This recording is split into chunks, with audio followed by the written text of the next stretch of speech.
Le 22 mars 2016, peu après 8 h du matin, 2 explosions dévastent le hall des départs de l'aéroport international de Bruxelles, situé à Zaventem dans le Brabant flamand. C'est la panique, le choc face à la dévastation.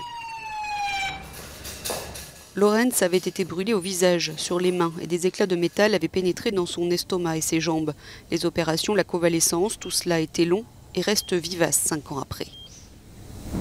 Je sais exactement ce que j'ai pensé et ressenti. Je peux entendre le bruit de l'explosion et j'ai vu et entendu des choses terribles.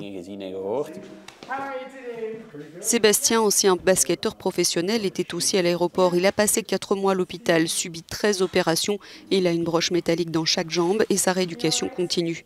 Il pense malgré tout qu'il est sorti plus fort de cet attentat. C'est sûr qu'il y a des jours qui ne sont pas faciles. C'est-à-dire que ce n'est pas toujours le grand bonheur de ne pas sentir sa jambe, de ne pouvoir pas faire des choses que je faisais avant d'une façon très naturelle.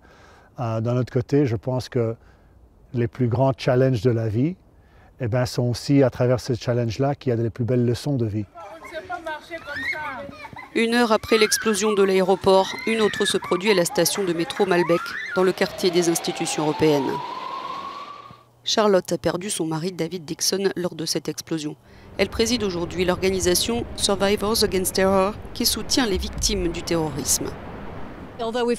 Puis différentes attaques, des attaques motivées par différentes idéologies, nos expériences sont incroyablement similaires. Vous savez, nous avons nos propres histoires, mais il y a beaucoup de similitudes.